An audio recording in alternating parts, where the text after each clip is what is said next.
Nama saya Krisdayanti, NIM 19104168886, kelas A2 pagi, dosen Pak Ade Mursalin SEMM.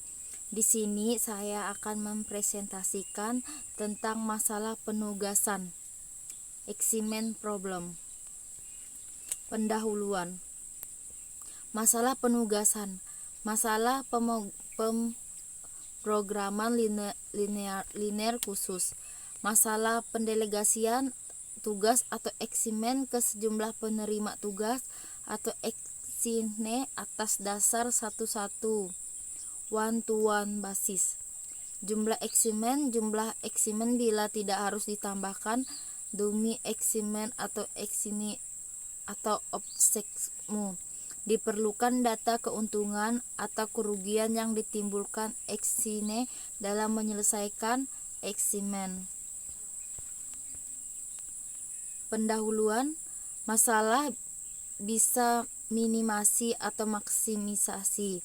Tujuannya menjadwalkan setiap assignment pada suatu assignment sehingga dihasilkan kerugian minimal atau keuntungan maksimal. Kerugian berupa biaya dan waktu.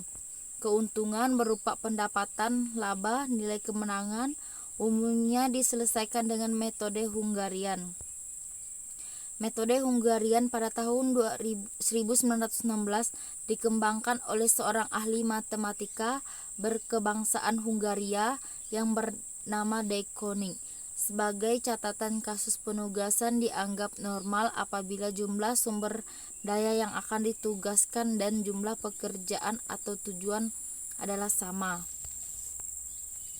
Bentuk umum. Tabel masalah penugasan. Di sini bisa kita lihat.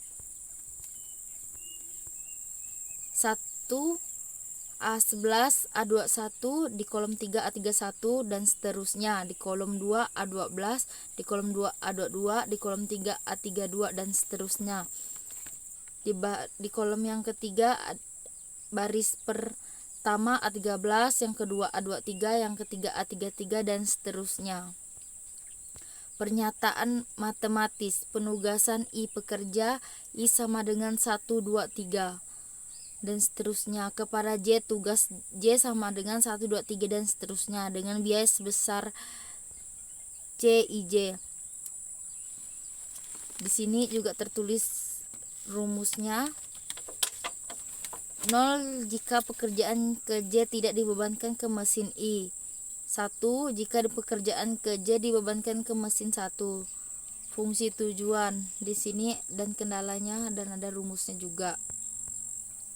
Contoh masalah minimasi. Sebuah perusahaan kecil mempunyai 4 pekerjaan yang berbeda untuk diselesaikan oleh 4 karyawan. Biaya penugasan seorang karyawan untuk pekerjaan yang berbeda adalah berbeda karena sifat pekerjaan berbeda-beda. Setiap karyawan mempunyai tingkat keterampilan, pengalaman kerja, dan latar belakang pendidikan serta latihan yang berbeda pula. Sehingga biaya penyelesaian pekerjaan yang sama oleh para karyawan yang berkelainan juga berbeda. Contoh minimasi. Di sini bisa kita lihat. Masalah bagaimana menugaskan keempat karyawan untuk mengerjakan keempat argo total biaya minimum. Contoh minimasi.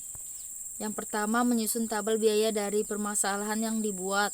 Yang kedua, mengurangkan nilai setiap baris dengan nilai terkecil setiap baris. Di sini bisa kita lihat.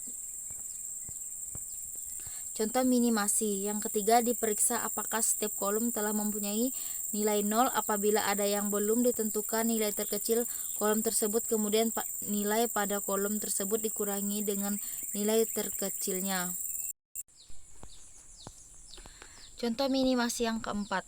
Menentukan penugasan optimum. Praktisnya adalah melakukan tes optimalisasi dengan menutup semua nilai 0 dengan menggunakan garis vertikal atau horizontal seminimal mungkin. Contoh minimasi yang kelima. Merevisi tabel jika jumlah garis belum sama dengan jumlah assignment atau assignment. Ditentukan nilai terkecil yang tidak tertutup garis, lalu semua nilai yang tidak tertutup garis dikurangkan dengan nilai terkecil tersebut, dan nilai yang tertutup 2 garis ditambahkan dengan nilai terkecil tersebut. Yang keenam, ulangi langkah keempat. Contoh minimasi, penugasan optimum, biaya yang A 3 180, yang B 1 140, C 2 200, D 4 160. Total biaya 680. Demi Xine, tabel biaya dalam rupiah ribuan rupiah. Pekerjaan per karyawan. 1. A 150, 1 B 140, 1 C 250, 1 D 170.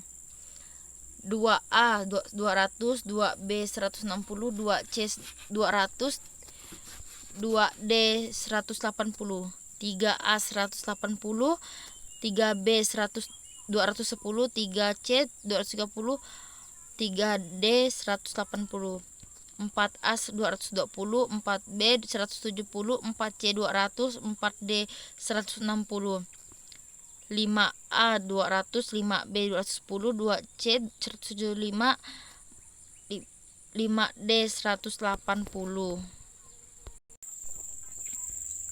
Dummy Assignment, tabel biaya. Di sini juga sama kayak yang di atas tadi, jadi bisa kita lihat angka-angkanya. Langkah penyelesaiannya sama. Contoh masalah maksimasi. Dalam masalah maksimasi, elemen-elemen maksif menunjukkan keuntungan seperti berikut. Tabel keuntungan di sini juga bisa kita lihat, ada pekerjaan per karyawan. Contoh maksimasi. 1. Seluruh elemen baris dikurangi dengan nilai maksimum baris tersebut, hasilnya adalah matriks opportunity loss yang sebenarnya bernilai negatif. Yang kedua, minimumkan opportunity loss dengan cara mengurangi seluruh elemen dalam setiap kolom yang belum ada nolnya dengan elemen terkecil pada kolom tersebut. Yang ketiga, menutup semua nilai nol dengan menggunakan garis vertikal atau horizontal. Seminimal mungkin dapat dilihat bahwa seluruh elemen nol baru dapat dihimpit oleh 4 garis. Yang keempat, merevisi matriks dengan mengurangi elemen yang tidak tertutup garis dengan nilai terkecil dari elemen yang tidak tertutup garis, dan menambah elemen yang tertutup 2 garis dengan elemen terkecil yang tidak tertutup garis. Yang kelima, ulangi langkah yang ketiga. Penugasan optimal, ini yang di bawahnya bisa kita lihat angka-angkanya juga. Catatan, dalam praktek sehari-hari, tidak semua masalah penugasan memiliki metrik biaya atau keuntungan seperti dalam 2 contoh kasus di atas. Ada kalanya seorang karyawan misalnya tidak dapat dialokasikan atau ditugaskan untuk sebuah pekerjaan tertentu karena alasan usia, jenis kelamin, keterampilan yang tidak memadai, kondisi fisik, atau karena sebab lainnya. Dengan demikian, karyawan harus keterbatasan seperti itu tidak dapat dipaksakan mengerjakan sebuah pekerjaan yang memang tidak mungkin baginya. Untuk mengatasi hal semacam ini, maka dalam proses penyelesaiannya perlu ditambahkan sebuah bilangan yang sangat besar dan disebut dengan bilangan M untuk masalah minimalisasi dan M untuk masalah maksimalisasi. Proses penyelesaian selanjutnya dapat dilanjutkan dengan cara yang sama seperti pada kasus penugasan yang normal. Hanya saja pada keputusan optimalnya akan dihindari menugaskan karyawan pada tugas yang memiliki bilangan M atau M tersebut.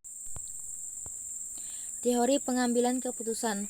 Pola dasar berpikir dalam konteks organisasi. Yang pertama, penilaian situasi atau situational approach untuk menghadapi pertanyaan apa yang terjadi.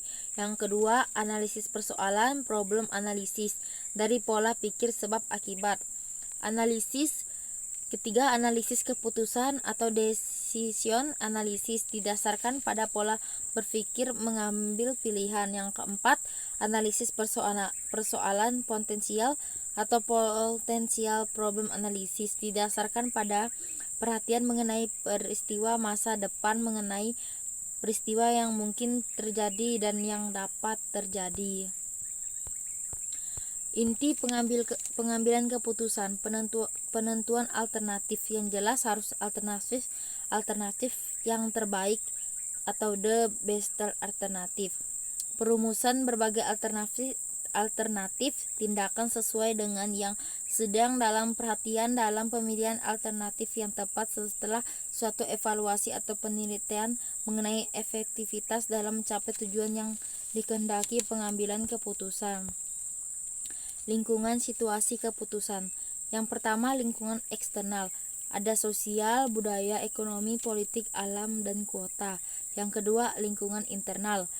Ada mutu barang rendah, kurangnya promosi, pelayanan tidak memuaskan, sales atau agen tidak bergairah.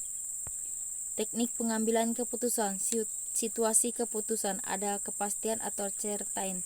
Pemecahannya deterministik, tekniknya linear, program, model transportasi, model penugasan, model inventory, model antrian, model network. Situasi keputusan ada risiko risk, tindakan ada kepastian, uncertain, ada konflik.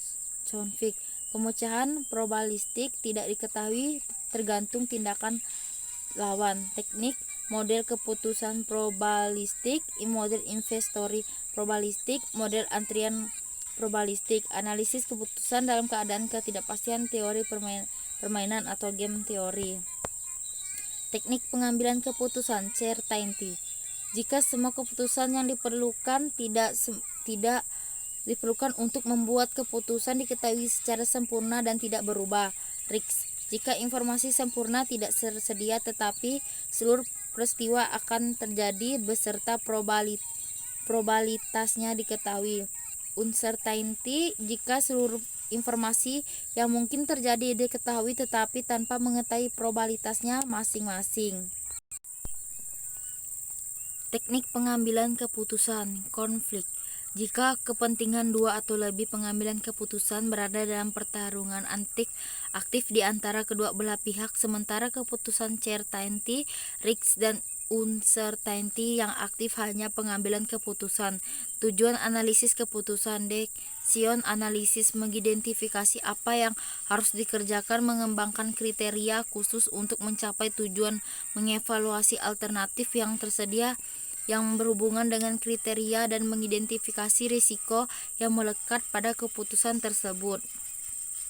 Teknik pengambilan keputusan. Unsur-unsur analisis keputusan ada 4, yaitu yang pertama, pernyataan keputusan, yang kedua, sasaran bagi keputusan, yang ketiga, alternatif atau pilihan, yang keempat, konsekuensi pilihan.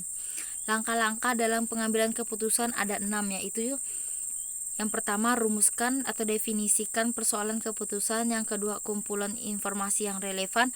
Yang ketiga, cari alternatif tindakan. Yang keempat, analisis alternatif yang feasible. Yang kelima, memilih alternatif yang terbaik. Yang keenam, laksanakan keputusan dan evaluasi hasilnya. Sekian presentasi dari saya. Jika ada kesalahan kata yang salah, saya mohon maaf. Sekian dari saya ucapkan terima kasih.